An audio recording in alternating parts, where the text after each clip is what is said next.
Hi and good morning. I'm Felicia, owner and operator of Therapy for the Soul, and this is the weekly angel message for the week of November 13th. So when I get ready for these, I just go into a meditative state and I ask the angels what to focus on. And this morning, I was guided to share a poem that I wrote a few years ago, and it was really an important time in my life when I was trying to make some decisions about things.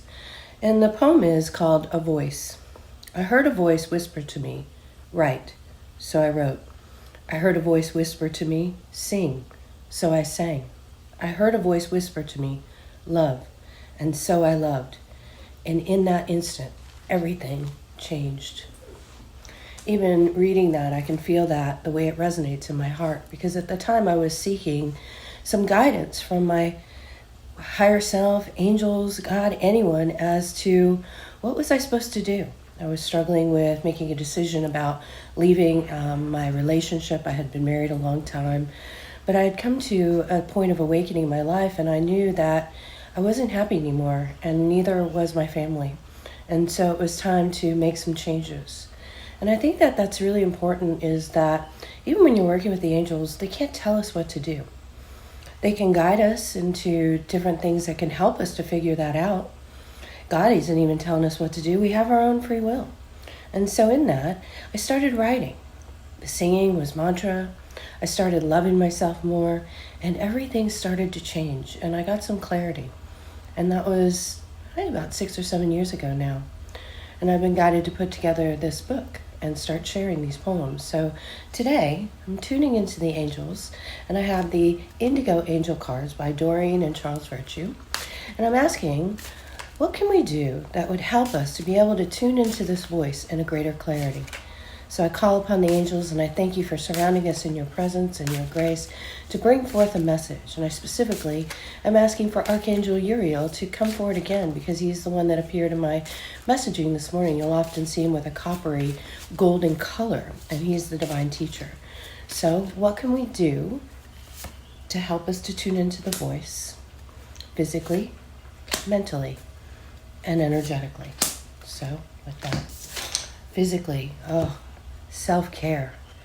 If we are not clear and we're not in a healthy state, how are we supposed to tune in beyond all of that noise that's contained within us?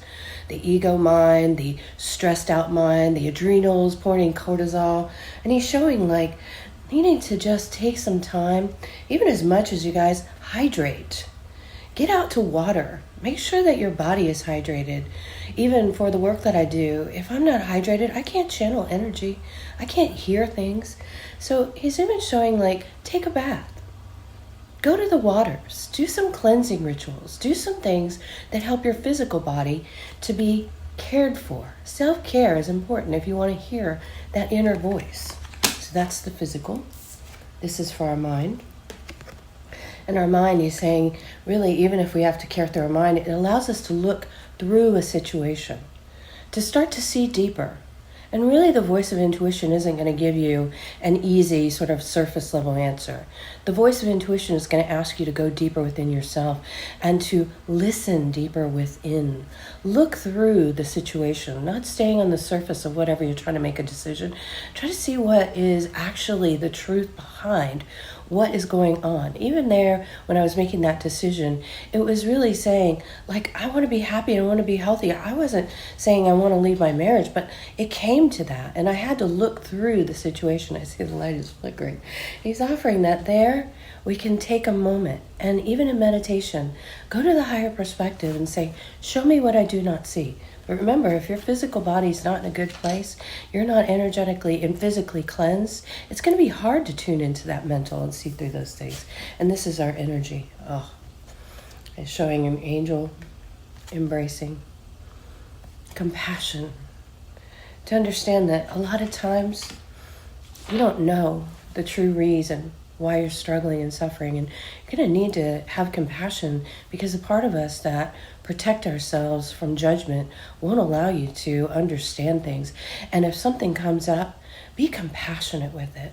Look at it and say, you know what? I hold this answer with tenderness. I hold this answer with care. I take care of my physical body. I allow my mind to get clear so I can see to the truth, look through this, into the truth, to listen to a voice. And your higher self, your angels, God's voice, are filled with light and compassion. And the answer is to uplift you out of struggling. So if you're getting answers that are judgmental, go back to the drawing board. Listen deeper. Listen until you hear that sweet voice of the divine, the voice of the soul, which would never lead you into harm, would always be the light to lead you through a situation, always be the light to help you to see things from a broader perspective. Call upon Archangel Uriel. His name means the light of God. He is the region of the sun. Think of it as that when his energy comes in, everything gets brighter. See how the light goes?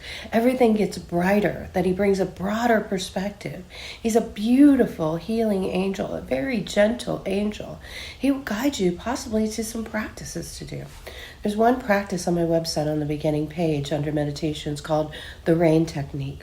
And it's a Buddhist-based mindfulness practice of where you learn to recognize, accept, investigate, and neutralize about how you feel, because you have to understand what's going on in your heart. So I would ask you, even that resonates with you, to listen to that. There's so many great teachers on compassion, and Reiki is a great energy of compassion. Even in level 2, I teach about a symbol that teaches us how to be compassionate versus sympathetic, empathetic, pitiful, to rise up to the power. And compassion is said to be the alleviation of all suffering. So take some time to physically take care of yourself. Do some practices with water. Take a bath. Epsom salts are wonderful to cleanse and clear the spirit. Go to the beach. Get out and put your feet in the water. Go sit in the waters out in the forest, wherever you are. Allow your mind to get quiet so you can see to the truth. And whatever arises, meet it with true compassion. That's how you hear that voice. That voice that will say, walk, breathe, sing, write, create. So I hope this message has served you well, and I look forward to our next connection. Angel blessings. Namaste.